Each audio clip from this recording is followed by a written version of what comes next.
Hello दोस्तों, welcome back to my channel. मैं आपका अर्जुन सूर्यवंशी आपके लिए डेली बेसिस पे बहुत सारे इंटरेस्टिंग हॉरर फैक्ट्स लाता हूं जो कि रियल घटना पर आधारित होते हैं।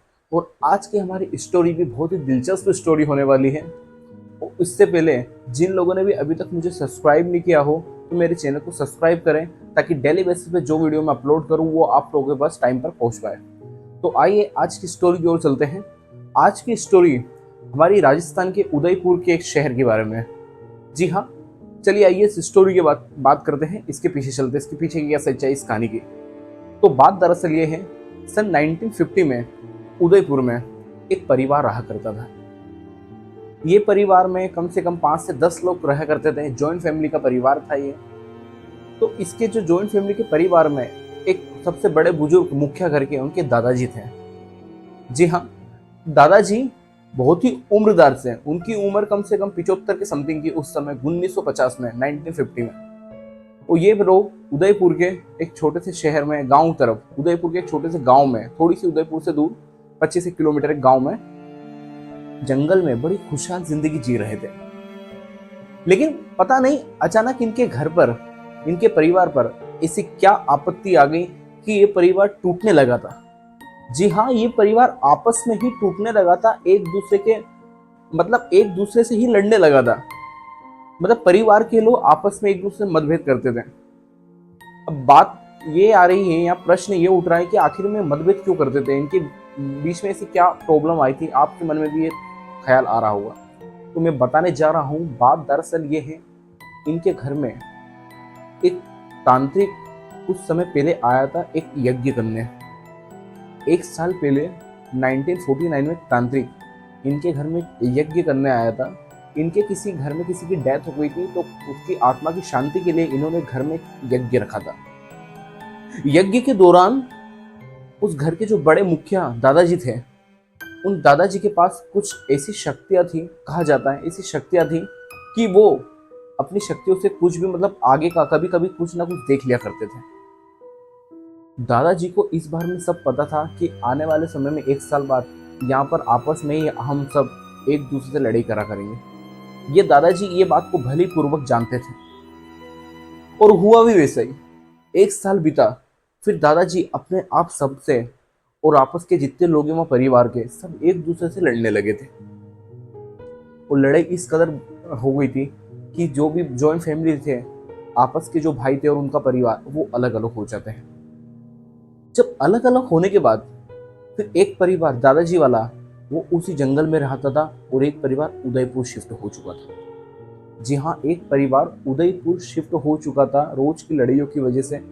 और अब स्टोरी यहाँ से स्टार्ट हो रही है, एक हॉन्टेड की, एक हॉरर कहानी की। तो बात दरअसल ये है, जब वो जंगल में वो परिवार दादाजी के साथ रहते थे, उसके बेटे पोता पोती और उनकी बहू, वो एक दिन जंगल की ओर, घने जंगल में कुछ सामान लेने के लिए जाते हैं, लकड़ी। जब वो अंदर जाते हैं, अंदर जाने के बाद उन्हें एक महसूस सा होता है कि यहाँ के जो बमुल का पेड़ है पास में, उनके घर के पास में था थोड़ा, वो बमुल का पेड़ रोज रात में अपने आप जोर जोर से हिलता था, नीचे से ही हिलता था। तो उसके दादाजी ये बात नोटिस करते थे और गलती से जब उनके बहू और बेटा बेटी भी निकल रहे थे तो उन्होंने भी उस पेड़ को हिलता हुआ देख लिया था। तो यही बात जब वो रात में लौट कर आ रहे थे, उसका परिवार, तो उसके दादाजी से पूछता है कि दादाजी ये पेड़ इतना हिलता क्यों है, ये हमने भी देखा। तो उसके दादाजी बोलता है, क्या तुमने भी वो देखा जो मैंने देखा, ये पेड़ हिलता है। तो उसके बच्चे, उसके बेटे बेटी सब शौक में आ गए थे कि ऐसा क्या हुआ होगा। तो फिर थोड़ी देर बाद दादाजी बोलते हैं कि ये बात है आज से 20 साल पुरानी। इस पेड़ के नीचे एक लड़के ने आत्महत्या कर ली थी। इस पेड़ की डाली से उसने अपने आप को फांसी लगा ली थी। फांसी लगाने के तुरंत 10 मिनट बाद उसका दम टूट गया था, वो मर चुका था। ये मैंने अपनी आंखों से देखा था।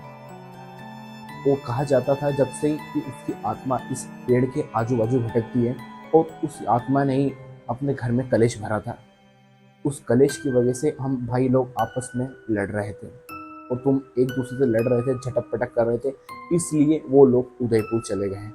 और ये लड़ाई की सारी जड़ यही आत्मा है जो कि इस घर के आसपास मंडराती है, इस पेड़ के पास। तो दादाजी की जब ये बात पूरी सुनते हैं तो उनको ये बात पर यकीन नहीं होता कि ऐसा भी हो सकता है आज के टाइम में। फिर दादाजी ने, जो मैंने बताया था अभी थोड़ी देर पहले कि वो यज्ञ बुलाया था, वहाँ पर कोई मर गया था, वो यज्ञ उनके लिए ही बुलाया था 1 साल पहले, कि ये यज्ञ हो जाएगा तो उसके बाद ऐसी कोई सी भी यहाँ पर अनहोनी नहीं होगी। उस यज्ञ में इतनी शक्ति थी, ऐसा दादाजी का मानना था। लेकिन दादाजी भी अपनी बात पर गलत निकले। वो आत्मा उन्हें रोज परेशान करने लग गई थी। 2 साल के बाद वो आत्मा 1951 में, 1951 में, वो आत्मा उन्हें डेली बेसिस पे परेशान करती थी रात में आकर।